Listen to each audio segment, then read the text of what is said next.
If you want to scan a document on the Samsung Galaxy A57, first of all, we need to point at the document in the camera using the photo mode. So I'm going to point at the document, and once we have it highlighted, we should be able to tap on this T icon that we have in the bottom right corner. There we go. Now let's wait a couple of seconds. Over here, we're going to use this white button on the left side in order to switch to scanning.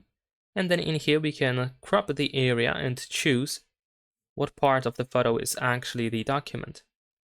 There we go. If you have a good or a decent lighting, at least, you might not have to adjust it. But there we go. Let's say that this is the area that I want to capture. So let's tap on save.